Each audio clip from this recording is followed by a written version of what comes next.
Hi everybody, Dan Ullman, Mike Beer, the DRF.com Formulator Race of the Day for Friday, July the 21st. It's opening day at Saratoga. One of two graded stakes races is race number 9 at 1 mile and a 16th on the turf. This one for 3-year-old fillies. Let's take a look at the field for the Grade 3 Lake George Stakes. Head on over to the Race of the Day event page on DRF.com. Download your free Formulator past performances and handicap along with us as we take this Lake George field in post position order. Wouldn't be a graded stakes race on the turf without Chad Brown. The number 1 is 55. Second last time out in the Grade 3 Wonder again. I thought, Mike, all things considered, she had a good trip. But could you make the argument that she is more of a one-run closer? There was no pace in that race. She was forced to be taken out of her game by being close, and that might have compromised her kick? You could make that argument if you want to. I wouldn't buy it, but you could make that argument. I do think you're right, though, that that's probably your preferred style. Sit back, make one run, and she didn't get to do it last time. But she still had a really good trip in there, and I think she sort of rode that trip to being second best in there without ever looking like she was going to win. She's fine. I think she could win this race. Obviously, it's Chad, probably a short price, leading rider, all those things that will attract money to her. I just can't, I personally just can't find the one race in her PPs that I love. I think she's good. I don't think she's that good. Second best to New Money Honey last time out, who came back to win the Belmont Oaks with an 88 buyer speed figure. The number 2 is Fizzy Friday for trainer Nacho Correas. One of several in here coming out of the Grade 3 Regret at Churchill Downs. That race featured a fast pace. I thought Fizzy Friday was only passing some tired ones late. Yeah, I didn't love that performance from her. I actually felt like she did some good things in her stateside debut. That was an okay performance behind a really sharp winner that day. She didn't necessarily take the step forward I wanted to see last time, but there's a chance she turns out to be okay. The number 3 Defiant Honor has a ton of upside and must be respected, especially if she goes off close to her 10-1 morning line. She returned off a long layoff last time out in an entry-level allowance race. It was one of our Formulator Race of the Days. You correctly selected her on top at 7-2, and I just loved the way she extended away from that field at about the 3/16 pole and then held off the closer Dansland. Another slight step forward. Boy, I think she's a major player in here. Yeah, she got a really nice trip in that last race, but she also ran really well considering it was her first start back, and as you say, nice step forward in her 3-year-old debut.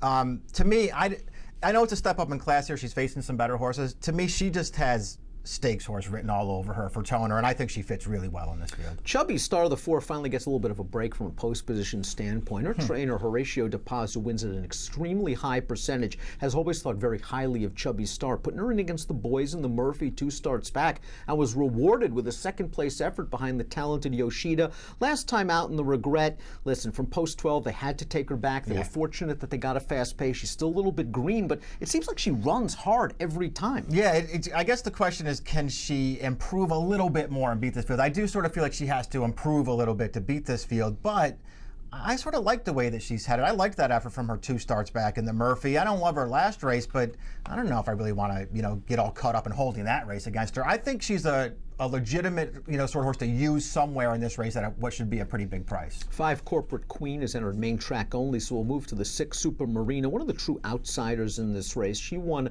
a stakes event that was washed off the turf most recently at Belmont, but you look at her prior turf races, 80 buyer, 80 buyer, 80 buyer, she's got to do a lot better than that. Yeah, I think she's okay. She is what she is. I just feel like she might find this a little bit tough. Party Boat, the number 7, is very, very consistent for trainer Graham Motion. Recently second behind Dynatail in the Penn Oaks, a $200,000 race. I thought for the most part she had a good trip, although it seemed like she was in a bit tight when they swung into the stretch and was forced to alter course down towards the rail. I wonder if that momentum shifter hurt her. Yeah, I think it probably did. I was going to ask you, what do you think happens there if she gets through? When she tried to split in mid-stretch, if she gets through, does she win? I don't think it's unreasonable to say that she does. That probably cost her. She also had a little bit of a trip in that Ginger Brew, I want to say, back on January 7th. That was a race where she never was able to get a run going. Otherwise, her races are fine. I like her tactical speed. If she can work out some kind of a trip from the outside, and it's not even a terrible post, I don't know. I think she's a big contender in here. What she really has going for her is she is able to get good trips. She's got the tactical speed where she can find a spot, and a very comfortable spot early. Joel Rosario is riding in tough, very good form right now. Party Boat 6-1 in the morning line. That's a fair price. The 8's Proctor's Ledge, who's getting Lasix for the first time for trainer Brendan Walsh, who's really just having a breakthrough 2017. I thought Proctor's Ledge was shuffled at a key point down on the rail entering the turn last time out, and by the time she swung into the stretch, she was too far behind. She hopped back to her left lead late, but I think Proctor's Ledge with Lasix, all she needs needs is a little bit of pace Yeah. because unlike Party Boat, she Right. doesn't have that kind of tactical speed. That's true, and she's probably just going to need to somehow work out a trip this time. Really impressive in those 2 Gulfstream races at the start of the year. Really tough trip, I thought, in the Appalachian. Little bit of a trip last time in that race. That Kentucky Oaks Day, Edgewood, a bog of a turf course that she didn't have to love. She could be a little dirtied up for a very good trainer. Now, while Proctor's Ledge had a little bit of trouble in that grade 3 regret, it all worked out for the 9, Sweeping Patty. That was a runaway long shot that just opened up a big lead, and Louis Right. Saez and Sweeping Patty right. really weren't worrying about her. They sat comfortable spot in 3rd. They got the jump on all these closers, some of them like Proctor's Ledge that got jammed up, and then Sweeping Patty kept to her task to win by 3.5 lengths. Was that the time to have her? I think it was. That was the time you had her, and you were 100% right. I think that might have been, but I am also not against her, just being that horse and taking maybe taking another step forward here. And if she does, she's going to be super tough because she has speed. I think she'll get a good trip in this race.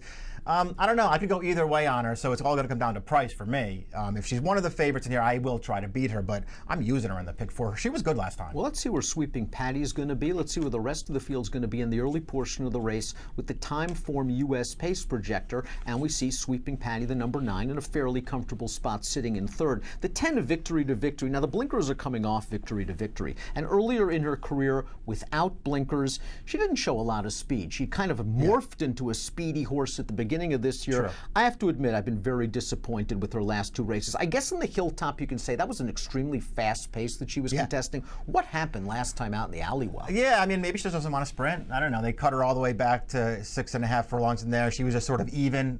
Maybe she doesn't want to sprint, and getting back out around 2 turns will help her.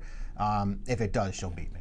Dream Dancing, the number 11, seems to run hard every single time. I think you really have to respect her. This is a tough post position, however. In the Wonder Again, like 55, she was taken out of her game. You know they were going slow when Dream Dancing is up close to the pace, considering where she had come from in her prior graded stakes efforts. Maybe Dream Dancing, like 55, was just hurt by the way circumstances worked out. But now she's had 10 starts, and I wonder how much more improvement's left. That's a very good point. I'm not going to kill her for the Wonder Again last time. She ran, I mean, it was a little disappointing, but it's not like it was a total embarrassment. She's pretty good. When she gets the right kind of a trip and can make that one run, she's actually pretty good. In a lot of ways, I felt like she was the horse to beat in here, but I will try to beat her. She's one of the classy horses in this race. It's a sensational betting affair on opening day at Saratoga. Let's take a look at our top selections for this race. The number 3, Defiant Honor, is Mike's top pick, 10-1 on the morning line. Certainly value at that price. I have to use her in any kind of multiple race wagers. You're going 3, 11, 7, and 8. Yeah, I don't know if we'll get the 10 on her, but she should be a square price in this race, and I think she fits right in. I hope that maybe last time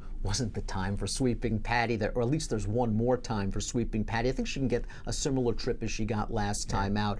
We'll see if she can make it 2 in a row. But this is a race where I have to spread. I went 9, 5, 7, and 3, and I'd probably use all of those horses in any kind of a multiple race play. If you are playing the opening day Saratoga card from home, please sign up to DRF Bets. When you do, you'll have access to a $300 cash bonus plus 10% win place takeout on 10 select tracks all summer long. Head on over to drf.com/take10. Approximate post time for your formulator race of the day, the Grade 3 Lake George, 5:40 Eastern. Best of luck.